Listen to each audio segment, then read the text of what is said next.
Hey y'all, Hugh and I are up at the little building and he's closed me out.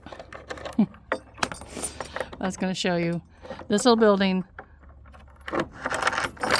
He just repaired the door because the door was rotten and had fallen. But he's just using this little building right now to store what is this, Hugh? What kind of wood? Oak? Red oak? Huh? Red oak? Is that what you have in here? Black oak. Black oak. But you can't tell the difference in red oak and black oak as far as the wood goes. I'd never heard of black oak. Huh? I had never heard of black oak. Yeah, there's black oak and red oak and chestnut oak and white oak, and there's a lot of different kinds of post oak and water oak, and I can't tell you the difference in them. I can tell the white oak and the red oak apart. All right. That's about it. Sorry guys, didn't mean to move you around like that. The only thing that's in here right now, there's an old barrel, are just some tobacco sticks and some tobacco baskets back there in the corner, and just miscellaneous. Aaron and Corey cleaned this out a year or two ago, and I asked Huey if he was going to fix the corner down here where the foundation is. That a Carry this too. Let me fix the door back. Is that a gopher hole? Huh? Is that a gopher hole? Groundhog. Groundhog? Well, that's what I meant. That's what happened to the foundation. Yeah. The groundhog's done it. Groundhogs are boogers. So you can see the foundation, the corner down here is totally caved in. Let me have a drill thing. And I asked him if he was going to fix it. You can see this building is just bowing out everywhere. It's pretty much done for. I tried to get my dad to burn it down 50 years ago, and he said it would fall soon enough, and it ain't fell yet. So if it ever does fall, then I'll burn it. Yeah. So the foundation has fallen out from under it all over the place. There's no telling that the work that went into building that building, because the rock have all been hauled in here, and they've been stacked with mud. And then all them logs come from off the farm, I'm sure, and they're hand-hewed, and they were notched with an axe and a crosscut. Somebody did a lot of work. And you said, how old was it? I've always heard it was built in 1896, the year my grandfather was born. But now I don't know. Yeah. That was a minute ago. He got the fence repaired where they had taken it down when they dropped this little overhang. I bet you that is some rich... Do what? I said, that's some rich dirt right there. It's what?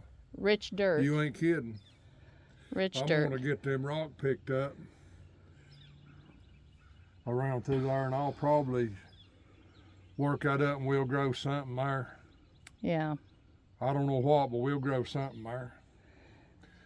That's beautiful. With the hump right there, I won't plow it into that garden. I'll just plow this little section up right here with a rotavator or something.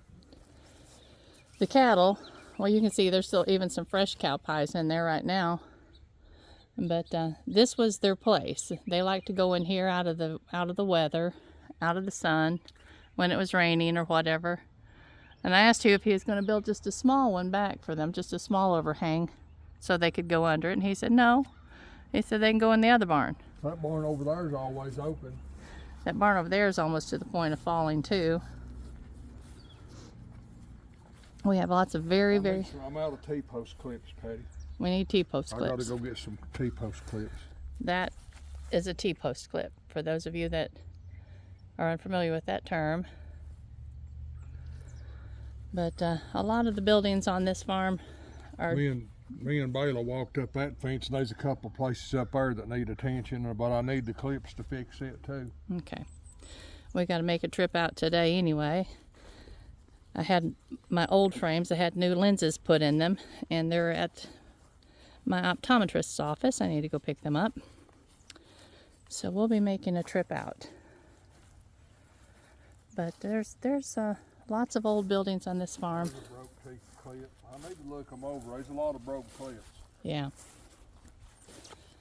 That need to be taken down, but they need to have something built to replace them before they can be taken down. Look how nice his sawmill shed looks from over here.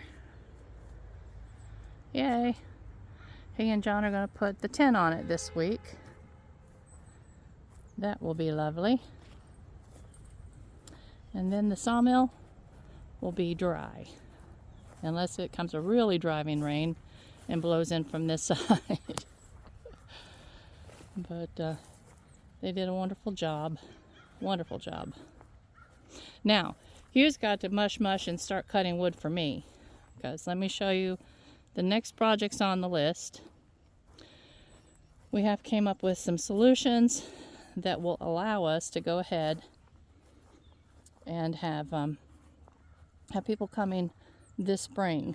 Some of the ideas that we've had for the porch in the back, building the wheelchair ramp, was going to take gazillions and gazillions of feet of wood and would have been a real nightmare building. So we've decided that we're not going to put a wheelchair ramp back there. People will just enter from this porch to go to the back if they're using a little wheeled vehicle of any kind. And let me give you the new 411. Yeah, it's not that we always just change our mind just because.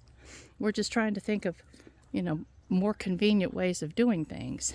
And I think we've found a good way of doing it. All right. These steps right here are going to be going away.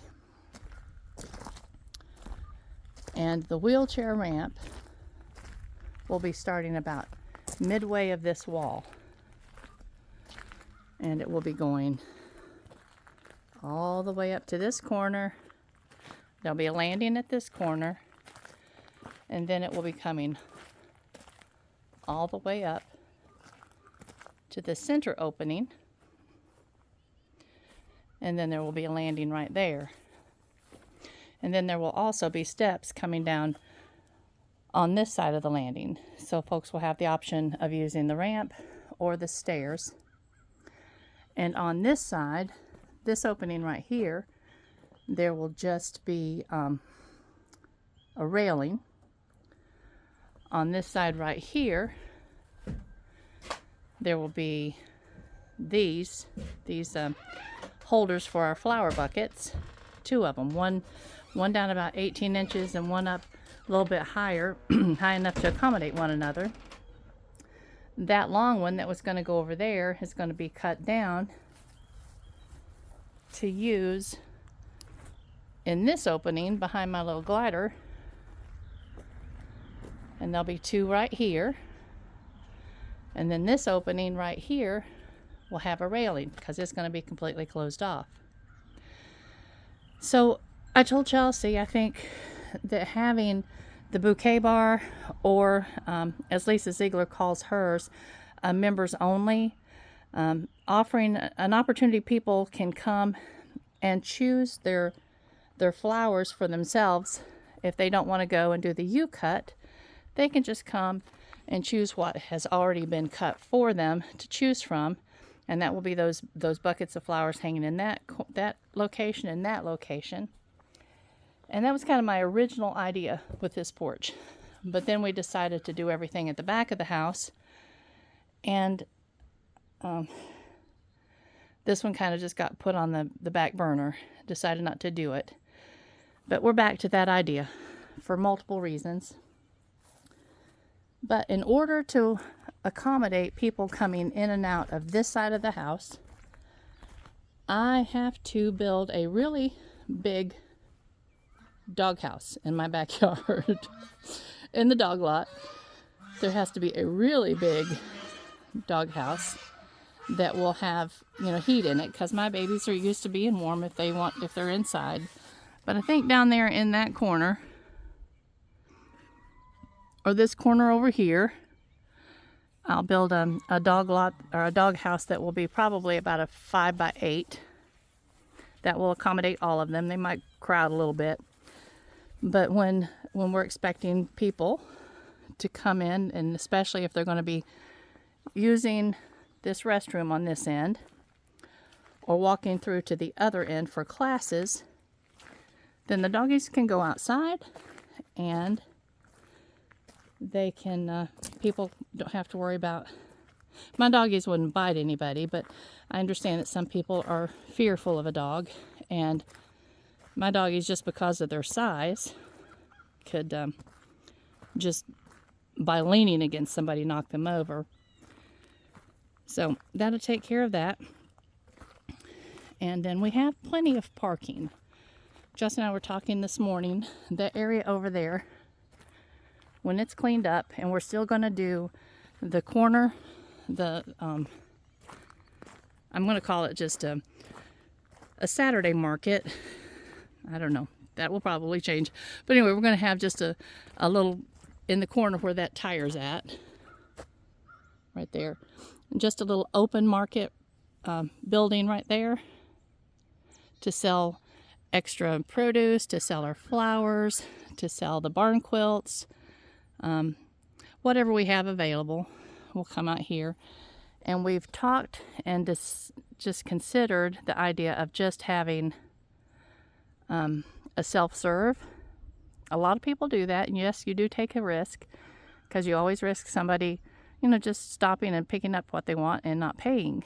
But most of the people that I follow their YouTube channel that do this, it's a rare occurrence, and the benefits outweigh the risks. So we may do that and just have it manned on Saturdays or on Sundays or whatever. So now over here, starting right here, we'll have, stairs built into the bank. We'll just make nice, gentle stairs into the bank for people that, don't have to have the wheels, obviously. And coming on up to this side of the porch, and this side of the porch, we'll have a nice wide set of stairs with railings on them, and then railings all the way around the porch. So that's how people will get into this back side of the house where the classes will be. And still, we've decided to postpone building the bathroom on this side of the house. We're just going to do some adjustments with the bathroom on our side of the house, and it was mostly compliant. We're just going to have to put in a smaller sink, because my mother-in-law did use a little wheeled vehicle, or a push thing, and so it was built to accommodate her. And I think we'll be good to go this spring. So Hugh Best has got to get busy.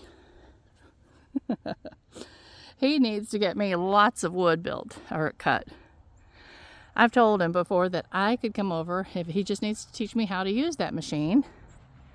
And he said, "You're not tall enough." Because he has it adjusted for himself. I see trash over here in the yard. Let's go pick this up while we're working. Actually, it's not trash. It's leaves. It's from some of the branches that we've carried in. I'll just let those lay there and decompose. But I'm excited, y'all. Changes that will be positive changes. Changes that will allow us to very quickly make this more accessible so that we can start our U-pick this spring. Because if we had built, let me go back up here real quick. If we had built a ramp on this porch, and a ramp, to be compliant, can only rise 1 inch per foot. I had drawn it out on paper, and it was going to have to start way over here and go all the way up to the corner of that porch, have a landing, come on up again, go on up this way, and then gone on up to, and obviously these stairs are temporary, but have gone on up to the corner right there with another landing. So this porch is so high, and as a matter of fact, if I stand next to it, my nose comes to right there. My nose comes to right there. So that tells you how tall it is. And I'm 5'6". So that would have been loads of lumber and a great, great, great deal of time. And it's not to say that that won't happen at some point in the future, but it's not going to happen this year. And that makes me happy, actually. So it turns out that my whole house really is going to be part of the business. Don't know how that happened, but that's all right. We will make changes as we can. And my first change, hopefully next winter, we'll be able to build a bathroom on this end. And that will take care of the biggest issue, because we won't have to worry about, putting doggies out when people are coming. Everybody can come up from this side. Or everybody can just walk through and then won't need to go back through until they're on their way out if they have a little wheeled vehicle. All right, y'all. I just needed to come and walk up there. Hugh needed to fix the door, so we fixed the door on that little building that had just almost fallen off because the wood is so rotten. I'll actually miss that little building when it does go, because it's just a beautiful little building, and it's been here obviously almost 130 years. So yeah, that's an old little creature. All right, y'all, let's go get busy, and I will talk to y'all later. Love you much. Bye-bye.